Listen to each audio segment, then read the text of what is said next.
وكذلك يستحيل عليه تعالى ألا يكون واحدا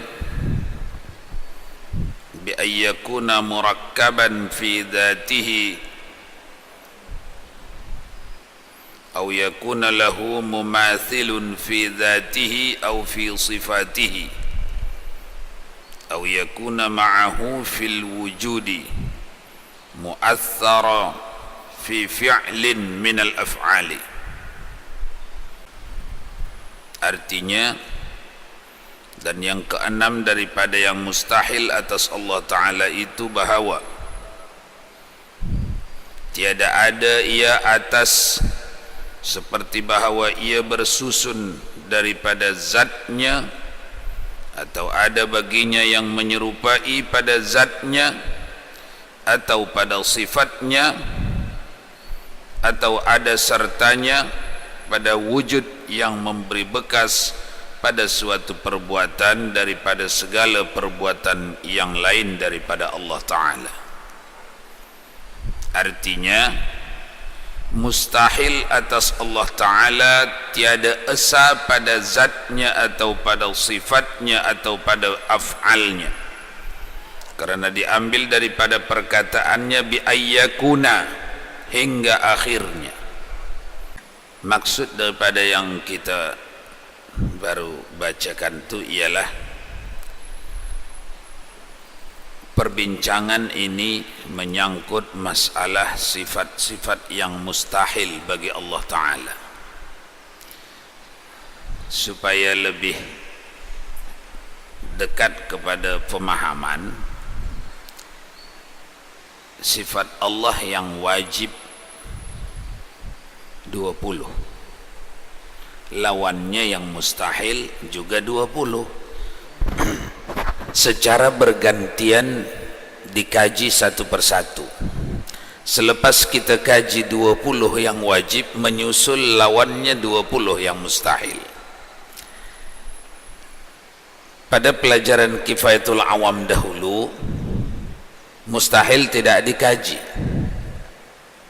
maknanya hanya sepintas saja, karena siapa yang faham sifat-sifat 20 yang wajib, maka automatically faham sifat-sifat 20 yang mustahil.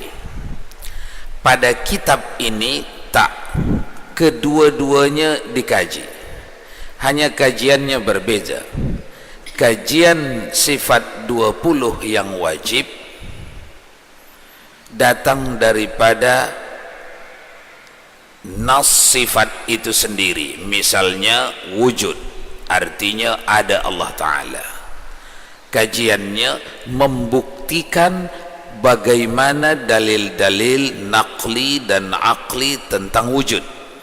Itu kajian sifat wajib.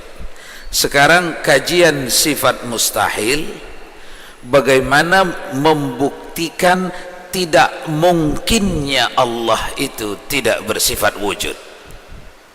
Nah, itu kajiannya. Jadi ibarat sebatang tebu, kajian wajib datang daripada pangkal tebu, buku pertama, buku kedua, buku ketiga, terus keempat.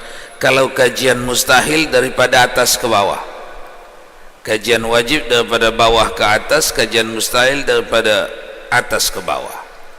Apa yang dimaksud ialah hendak ditunjukkan betapa mustahilnya kalau Allah itu dikatakan tidak bersifat wujud, tidak bersifat qidam, tidak bersifat baqa, tidak mendengar, tidak melihat. Betapa mustahilnya itu, baik dari nas Al-Quran maupun dari akal. Itu kajian kita ini, sehingga keluarlah perkataan musannif yang kita bacakan tadi, wa kadzalika yastahilu alaihi ta'ala alla yakuna wahidan. Demikian jugalah amat sangat mustahil, tak masuk akal Allah Ta'ala itu bahwa ianya tidak esa. Amat mustahil Allah tidak esa. Itu yang sedang dikajinya. Kenapa? Dulu Karena Allah itu qul huwallahu ahad. Itu kajian dulu. Sekarang bukan itu yang sedang dikaji. Apa kerosakannya akal sehat ini kalau diakuinya Allah itu tidak esa? Ini dia. Bagaimana rosaknya akal manusia kalau mengakui Allah itu 2, 3, 4? Itu kajian ini. Jadi supaya lebih mengkerucut kita hendak melihat betapa sia-sia belakanya akal sehat ini kalau mau kita mengakui Allah itu 2, 3 atau dan 4 dan seterusnya. Rosak akal sehat, tidak mungkin. Itu kajian kita. Mari kita dekati.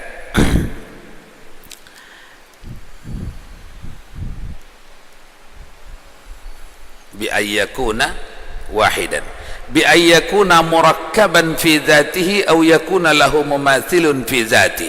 Karena yang tidak esa itu, kalau dia tidak esa, murakkaban fi dzatihi, mustilah bersusun zatnya. Zatnya mustilah bersusun. Kalau tidak esa, mana itu zat yang bersusun? Badan apa? Badan manusia, bumi ini bersusun, binatang-binatang, hewan-hewan bersusun. Itu yang jirim, yang dapat yang ada materi bendanya.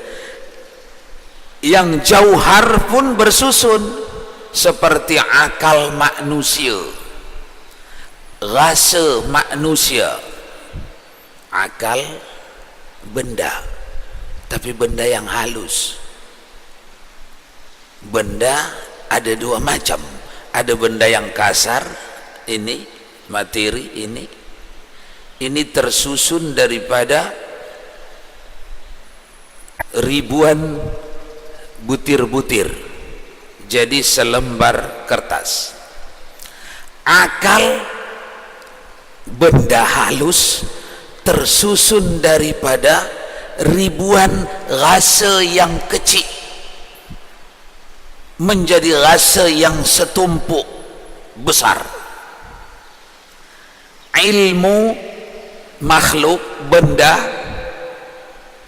tapi dia jenis tauhar, bukan materi, susunan daripada rasa yang kecil.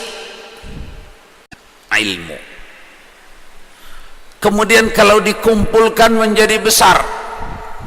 5 amatlah susah, tapi saya sudah belajar, berlatih jadi mudah. Dulu tak ada kemampuan yang mudah untuk 5 kali 5, sekarang dah jadi mudah. Kenapa?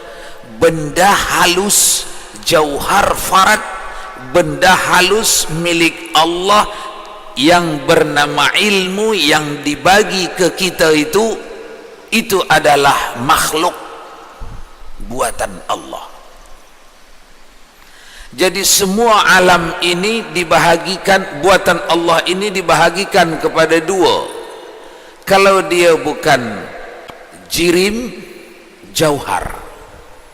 Kalau dia bukan benda kasar, benda halus. Kedua-duanya ini ciri-ciri makhluk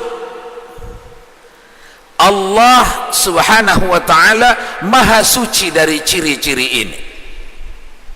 Itu yang dimaksud wa kadza yastahilu alaihi ta'ala alla yakuna wahidan bi ay yakuna murakkaban fi dhatihi aw yakuna lahu mumathilun fi dhatihi أو في صفاته أو يكون معه في الوجود مؤثر في فعل من الأفعال.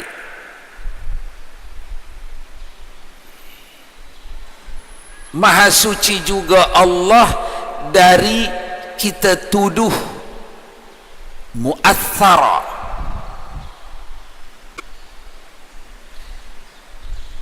fi fi'lihi, mana tadi? Fi fi'lin min al-af'ali, yang ada kitab tulis Latin, cuba cermati, bacalah berulang-ulang supaya lebih jelas nampak, karena cara memahaminya ini seperti diibaratkan tadi nyungsang, macam menghitung buku tebu dari atas ke bawah. Kebalikan cara kita memahami sifat-sifat 20. Jadi memahami sifat yang mustahil itu kebalikan daripada memahami sifat yang wajib dahulu.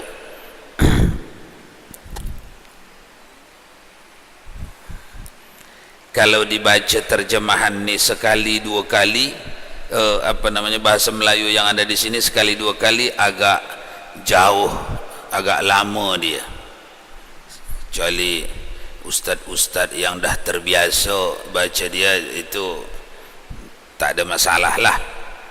Yang kita jarang-jarang baca memang agak bermasalah sikit. Jadi makanya dibaca yang tulis Latinnya. Saya ulangi baca dulu terjemahannya. Dan yang keenam, daripada yang mustahil atas Allah Ta'ala itu bahawa tiada ada ia esa seperti bahawa ada ia bersusun pada zatnya. Tidak esa, itu mustahil. Ciri-ciri tidak esa bersusun zatnya, itu yang disebutnya. Atau ada baginya menyerupai daripada zatnya. Ada yang seperti zat Allah, itu mustahil. Ada lagi yang seperti zat Allah, mustahil. Atau pada sifatnya, atau ada sertanya pada wujud yang memberi bekas, atau maksudnya ada satu lagi macam Allah yang dapat memberi bekas, itu sifat mustahil. Siapa yang bikin anak bapak itu mati? Allah juga. Tapi karena malpraktek dokternya. Mana ini yang bikin mati? Allah apa dokternya? Atau dua-dua? Kalau tak malpraktek dokternya, hidup lagi anak saya itu. Ada tak benda ni di masyarakat? Ada tak ini? Memang sebenarnya anak saya itu bisa hidup lagi kalau lengkap alat-alat rumah sakit ni. Tapi lantaran alat-alatnya amat minim, meninggal lah, tak tertolong lagi. Ada tak benda ni di luar sana? Ini namanya fasadul iman, binasa iman orang ni. Rosak, runtuh dah imannya. Orang yang runtuh imannya zero, tiada kebajikan di bawahnya. Kalau hari itulah dia mati nol, tidak ada kebajikan. Yang dulu ustaz dah hangus terbakar dah habis, mestinya membuat lagi lah. Kalau ada umur, kalau hari itu juga matinya habis. Oleh kerana itu sepakat seluruh ulama mendahulukan pelajaran akidah untuk difahami supaya terbentengi kegiatan kita sehari-hari. Itu sifat yang mustahil. Dua yang bikin anak kita mati, satu takdir Allah, satu dokter atau alat yang kurang. Itu sifat mustahil dalam kajian kita ni. Macam mana caranya mustahil ustaz? Tapi rasanya macam itulah keadaannya. Mari kita dekati. Kalau nak menghukum dokter yang malpraktek, sila hukum. Karena di fikih ada urusannya. Orang yang lalai dalam tugasnya, ini hukumannya. Orang yang sia-sia dalam tugasnya, ini hukumannya. Orang yang tak ada ilmunya tapi dia sandang predikat berilmu, dokter dia, tapi ilmunya sebenarnya kalau diuji tak pantas dia melakukan pengobatan ini, sila dihukum. Itu hukum fikih. Memang itu ada. orang yang mencuri kerat tangannya, orang yang membunuh dibuktikan di mahkamah bunuh dia, itu hukum fikih.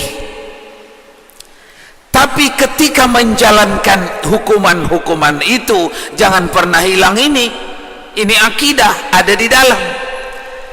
Ketika kita memotong tangan si pencuri, bukan lantaran napalah mencuri dia, napalah dicurinya benda ni, kalau dia tak curi benda ni takkan putus tangan dia. Bukan, kita menjalankan menghukumnya lantaran diperintah hukum, namun di dalam i'tiqad kita anak ni mesti mati hari ini, karena kematian ini sudah dijanjikan untuk dia. Untuk sampai kepada janji itu, maka dijanjikan pula lah untuk dia bersamaan dengan janji itu dijumpakan dia dengan dokter yang kurang pandai, atau dijumpakan dia dengan rumah sakit yang kurang alat, supaya cocok takdir itu. Jadi bukan dua yang buat anak ni mati. Yang satu Allah, ya memang ketentuan Allah, tapi dokter ni sia-sia, dokter ni kurang pandai, jadi dua lah bikin mati. Satu kekurang pandaian dokter, yang satu Allah. Itu yang dimaksud. Benda macam ini mustahil. Dapatkah kita mengkaitkannya dengan wahdaniyat fil af'al 2 tahun lalu? Kenapa mustahil? Mustahil dua yang membuat anak tu mati, yaitu Allah dan dokter yang kurang ilmu. Mustahil. Macam mana dulu kita sampai pada keputusan mustahil?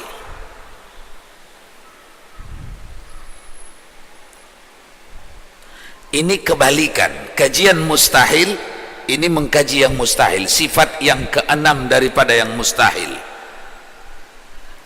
Jawabannya sama dengan wahdaniyat fil af'al. Sendiri Allah pada memperbuat apapun di alam. Sudah ingat? Bersendiri Allah membuat apapun. Tulijul laila fil nahar wa tulijul nahara fil laili wa tukhrijul hayya minal mayyiti wa tukhrijul mayyita minal hayy wa tarzuqu man tasha' bighairi hisab. Sendiri Allah membikin orang hidup ni jadi hidup, orang mati ni jadi mati, orang sehat ni jadi sehat, orang kaya jadi kaya, orang miskin jadi miskin, orang putih jadi putih, orang hitam jadi. Sendiri Allah. Apa maknanya? Nampak gayanya bukan sendiri, karena dokter ini lalai makanya mati budak ni. Jawabnya, kita sudah mengkaji dulu seorang yang meneguk air. Ingat, siapa yang meneguk minum air ni? Saya. Tapi di dalam ada akidahnya. Akidahnya macam mana? Allah.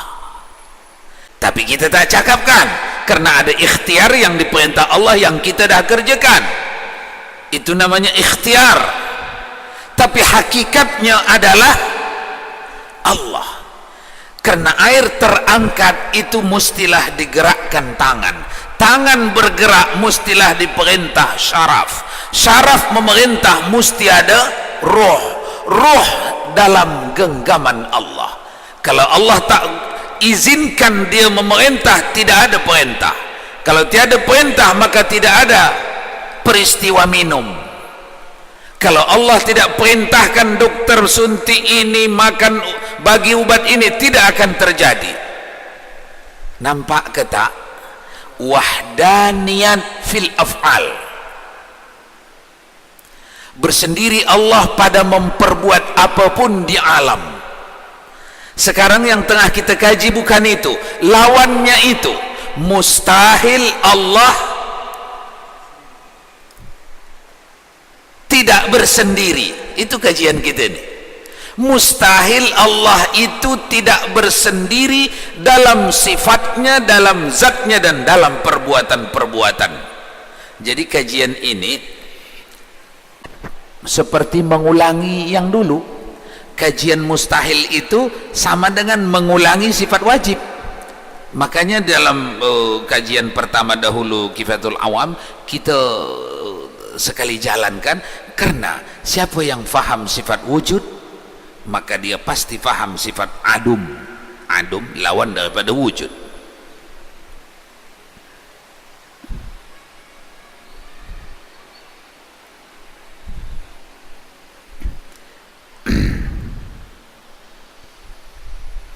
Sudah, supaya tidak terlalu tegang, tinggalkan dulu itu, lanjutkan dulu, nanti insya Allah ketemu di ujung nanti. Bermula, nampak bermula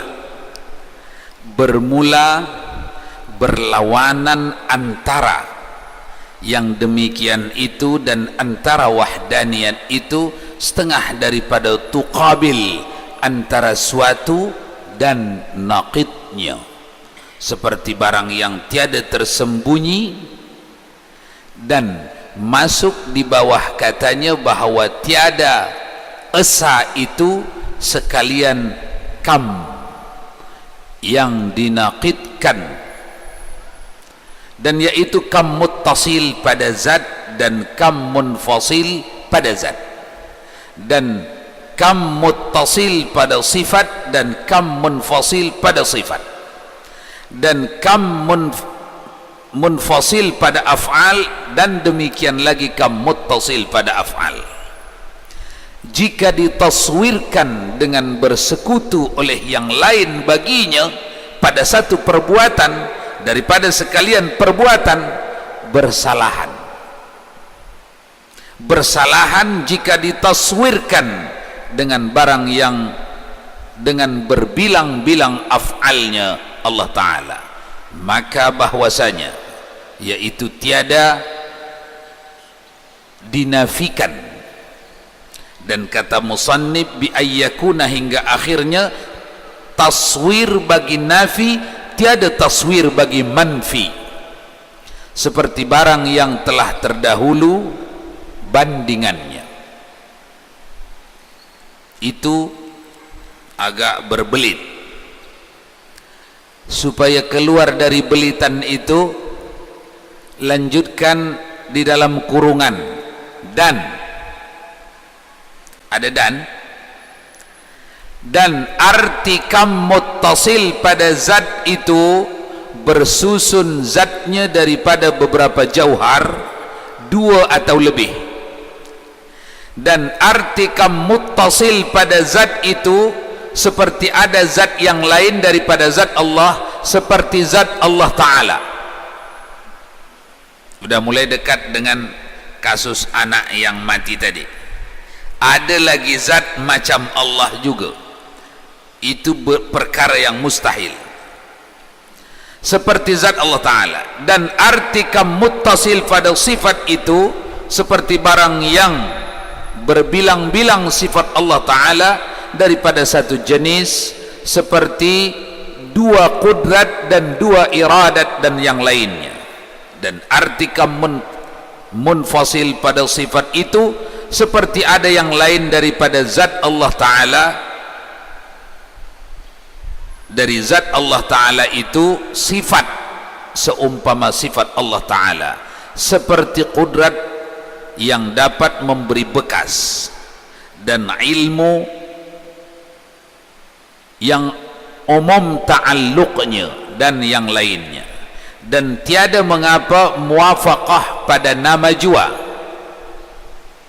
dikatakan pada hamba itu ada baginya qudrat dan iradat dan ilmu dan hayat dan yang lainnya daripada sifat yang sah dikatakan pada mereka itu, seperti sama, basar, kalam, tetapi bukan hakikatnya seperti sifat Allah.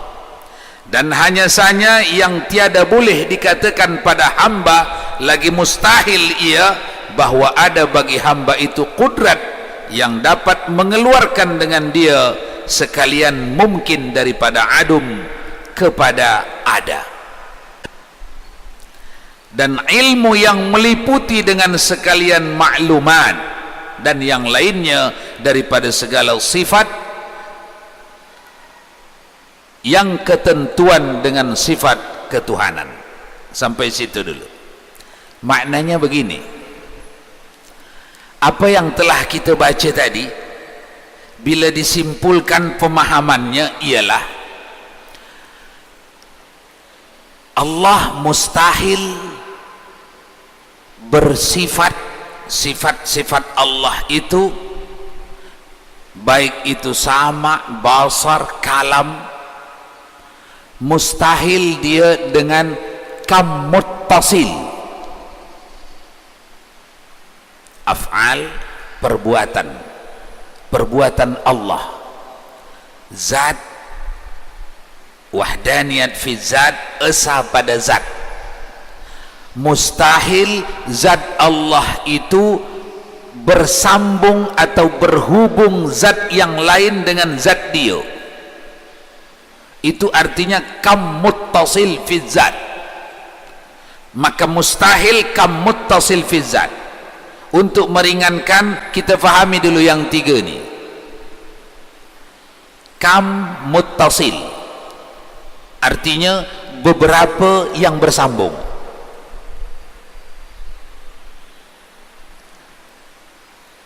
Satu. Yang kedua, kam munfasil artinya beberapa yang berpisah.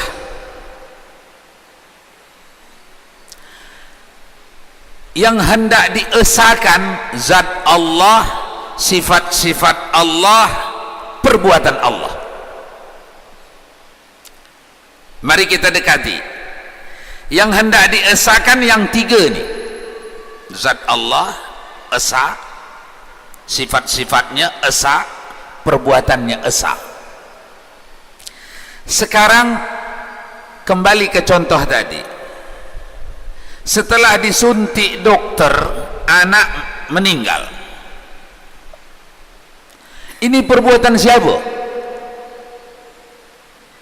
Perbuatan dokter atau perbuatan Allah? Masalah sikit. Atau setelah makan ubat orang ini bertambah sakit? Atau jangan yang ini ngeri, setelah makan obat sehat. Ini yang biasalah, tak ngeri. Ini nanti ngeri susah jawab. Demam tinggi, cepat bawa ke dokter, bagi obat, 3 hari dah sembuh. Itu yang biasa. Siapa yang bikin orang ni sembuh? Allah. Ada tak perasaan orang di luar sana, iya memang Allah yang bikin sembuh, tapi cuba duduk je di rumah, mana ada sembuh? Mati adalah, macam sebelah sana tu, terlambat tolong dia mati. Orang ini, apa yang sedang berlaku di kepala orang ni? Jawabnya, orang ini jahil tentang 3 kam. Kam muttasil fi zat, kam munfasil fi zat, kam muttasil fi sifat, kam munfasil fi sifat, kam muttasil fil af'al, kam munfasil fil af'al. Apabila jahil kita yang 3 ni, on time, bila-bila masa berpeluang macam itu i'tiqadnya.